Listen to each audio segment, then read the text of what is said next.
नमस्कार, मैं ईसा सिंह। आप देख रहे हैं न्यूज बीट। पटना के बीजेपी कार्यालय में भारतीय संविधान और लोकतंत्र सेमिनार का आयोजन किया गया। कार्यक्रम में बिहार के उप मुख्यमंत्री सम्राट चौधरी मौजूद रहे। इस दौरान उन्होंने भारत के संविधान और बाबा साहब अम्बेडकर का जिक्र किया। साथ ही कांग्रेस और राहुल गांधी पर संविधान के मुद्दे पर पलटवार किया।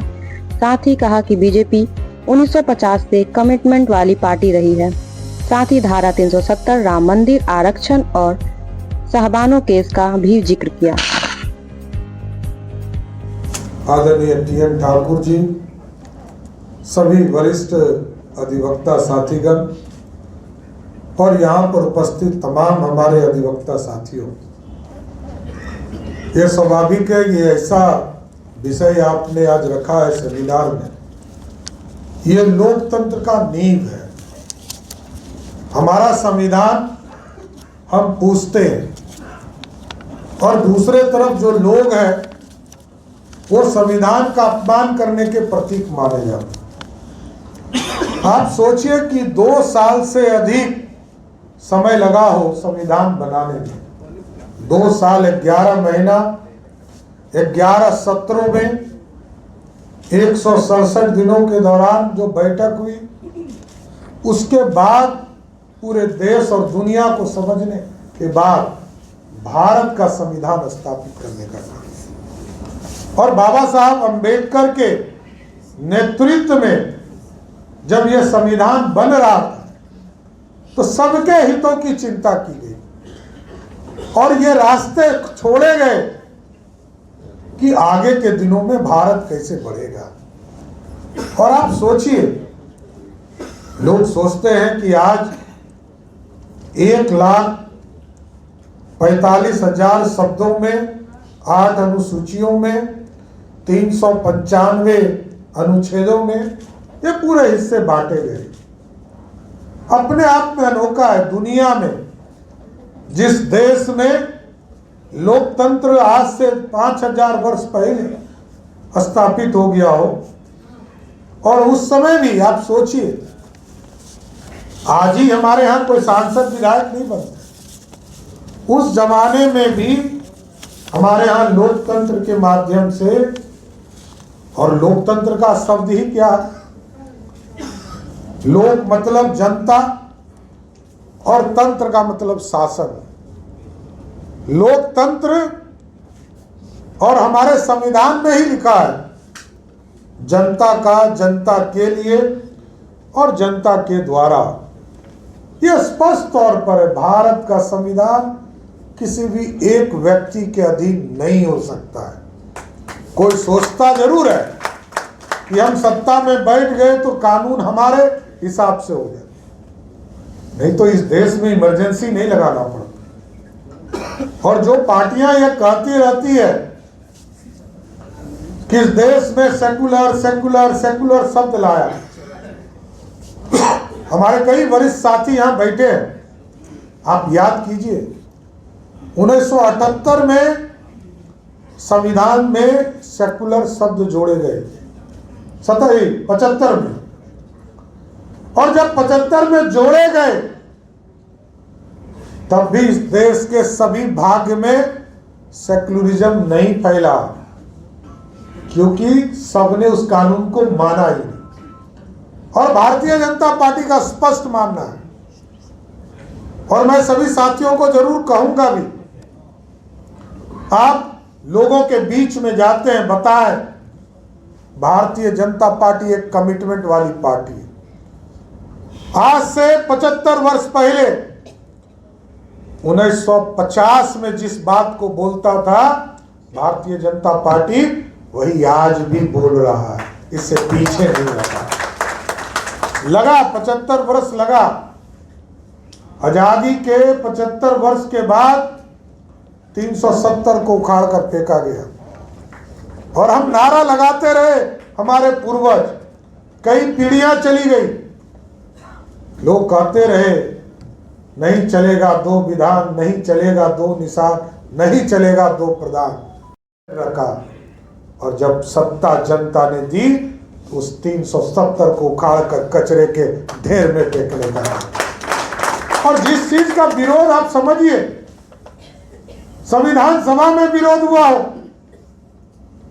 बाबा साहब भीमराव अंबेडकर ने विरोध किया हो, उसके बावजूद इस देश के संविधान जोड़ने का प्रयास किया गया इतने लंबे समय तक। और मैंने इसलिए 350 की चर्चा, 370 की चर्चा की साथियों, कि जब 1975 में संविधान में सेकुलर शब्द जोड़े गए तो कश्मीर में ये सेकुलर शब्द जोड़ा नहीं गया। और जैसे ही मोदी जी ने संविधान से 370 को उखाड़ कर फेंका, वैसे ही वहां पर सेकुलर जुट गया।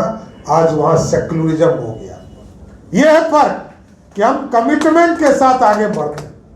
भारतीय जनता पार्टी का एजेंडा नहीं है, हम मंदिर नहीं बनाते।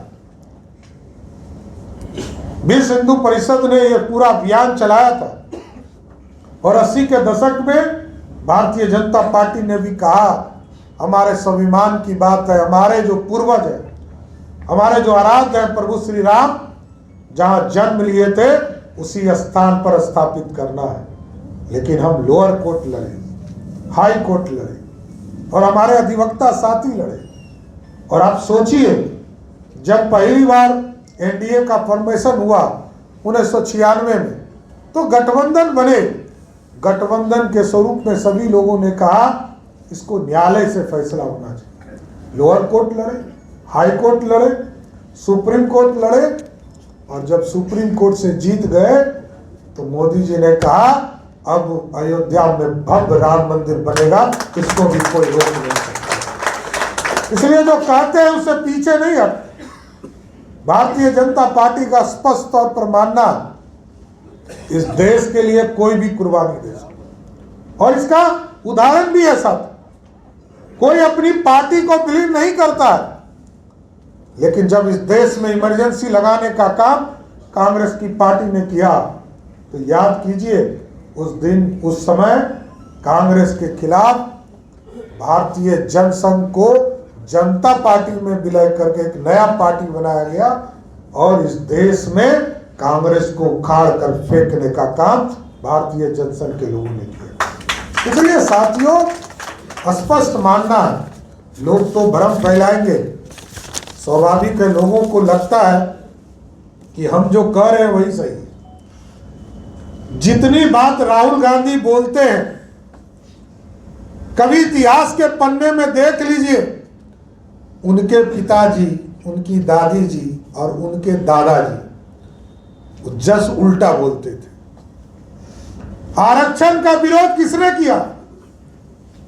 आरक्षण का विरोध पंडित नेहरू ने किया। और पंडित नेहरू जी ने देश के सभी माननीय मुख्यमंत्रियों को चिट्ठी लिखकर कहा कि आरक्षण का विरोध करो। श्रीमती इंदिरा गांधी ने जब मंडल कमीशन का गठन हुआ और उसके रिपोर्ट जब आ गए तो 80 से लेकर 84 तक उस रिपोर्ट को ले नहीं किया। और आप सोचिए, राजीव गांधी ने तो हद ही कर दिया। जब 1990 में भारतीय जनता पार्टी के सपोर्ट से सरदेय अटल बिहारी वाजपेयी, आदरणीय लाल कृष्ण आडवाणी के नेतृत्व में जब भाजपा देश में थी, तो आदरणीय प्रधानमंत्री तत्कालीन नेता बीपी सिंह जी को समर्थन भी किसने दिया? जब मंडल कमीशन लागू हुआ तो साथियों, वो भारतीय जनता पार्टी थी जिसने समर्थन देकर मंडल कमीशन लागू। और इस देश में जब जब आरक्षण लागू हुआ है साथियों, डॉक्टर श्यामा प्रसाद मुखर्जी जी 1950 में संविधान जब बन रहा था तब दलितों के लिए, आदिवासियों के लिए आरक्षण की चिंता किया। 77 में जब कर्पूरी ठाकुर जी बिहार के मुख्यमंत्री हुए तो पंडित कैलाशपति मिश्र जी के नेतृत्व में भारतीय जनसंघ ने समर्थन देकर इस प्रदेश में अति पिछड़ों को आरक्षण की व्यवस्था की, सामान्य महिलाओं को आरक्षण की व्यवस्था किया और देश में बीपी सिंह के नेतृत्व में मंडल कमीशन आया। और जब देश में लगा कि पहले उच्च समाज के लोग देश के प्रधानमंत्री बनते थे, लेकिन जब पिछड़ा का बेटा, अति पिछड़ा का बेटा देश का प्रधानमंत्री बना, समाज जो गरीब है उनको भी आरक्षण देने का काम भारतीय जनता पार्टी ने किया। ये लोग चिंता रोज कहते हैं महिलाओं का सम्मान करेंगे, कब करेंगे? 75 वर्ष हो गया, अब कब संविधान में उनका इज्जत बढ़ाने का काम करेंगे? याद कीजिए, यहाँ की राष्ट्रीय जनता दल पार्टी ने जब बिल लाने का काम सरदार अटल बिहारी वाजपेयी जी ने किया तो उसका भी विरोध किया, यहाँ तक कि बिल फाड़ने का काम किया। और महिलाओं को आरक्षण भी किसने दिया?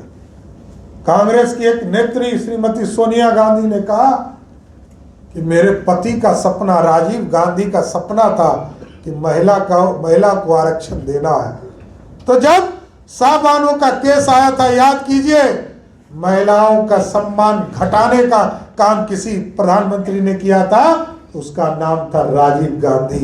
साहबानों केस को पूरी तरह सुप्रीम कोर्ट के ऑर्डर को पलटने का काम किया, लेकिन सबके सपने को साकार किसी ने किया तो वो नरेंद्र मोदी की सरकार है, जिसने 33% आरक्षण सिर्फ महिलाओं को देने का काम किया। और आजकल तो जगल जोड़ी हम लोग देख रहे हैं, कांग्रेस पार्टी, राष्ट्रीय जनता दल। अब कांग्रेस को शर्म ही नहीं आती है। मैंने कहा कि राहुल गांधी के 10 साल 20 साल पुराने स्टेटमेंट देखेंगे तो आपको स्वयं लगेगा कि यह स्वयं व्यक्ति कंफ्यूज है। आप याद कीजिए, 2013 में जिस व्यक्ति ने लालू प्रसाद जैसे बड़े नेता को, बिहार के, जो 7.5 साल बिहार के मुख्यमंत्री रहे और 7.5 साल तक किंग मेकर रहे बिहार के, उस व्यक्ति को ऑर्डिनेंस जो लोकसभा से पारित, एक कैबिनेट की सरकार ने पारित किया और वो नोटिफाइड होने जा रहा था, उस पूरे बिल को फाड़ने का काम किया वो है राहुल गांधी, लोकतंत्र का हत्यारा। इसलिए साथियों, स्पष्ट है, इस देश में सभी लोग सरिया के कानून चाहते हैं। लगाओ, कोई दिक्कत नहीं, हम लोग तो स्वागत करेंगे। मैं कहता हूं सरिया कानून जिसको लागू करना है स्वागत करो, लेकिन सिर्फ शादी करने के लिए सरिया कानून नहीं लागू करो। आपराधिक घटना के लिए भी सरिया कानून लागू करना चाहिए। करना चाहिए कि नहीं करना चाहिए? तो सरिया कानून सिर्फ शादी करने के लिए आपको चाहिए। आज तो मैं नरेंद्र मोदी जी की सरकार को धन्यवाद देना चाहता हूं। क्या ट्रिपल तलाक पर किस तरह रोक लगाने का काम देश के यशस्वी प्रधानमंत्री ने किया, और आज पूरी व्यवस्था न्यायपालिका के अधीन हो गया। इसलिए साथियों, भारतीय संविधान हमारे लिए एक तरह से गीता, और गीता का सम्मान हम धार्मिक तौर पर करते हैं, लेकिन जब भारत को बढ़ाना है तो इसी संविधान के अंतर्गत हम खड़े होकर इसको सम्मान बढ़ाने के काम।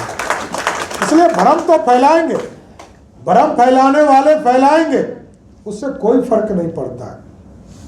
आज भी लोग मोदी जी को प्रधानमंत्री देखना चाहते हैं। बिहार में एक एनडीए का स्वरूप बना हुआ है। आदरणीय नीतीश कुमार जी को भाजपा के ही लोगों ने प्रधानमंत्री मुख्यमंत्री बनाया। सरदार अटल बिहारी वाजपेयी नहीं होते तो मुख्यमंत्री नहीं होते।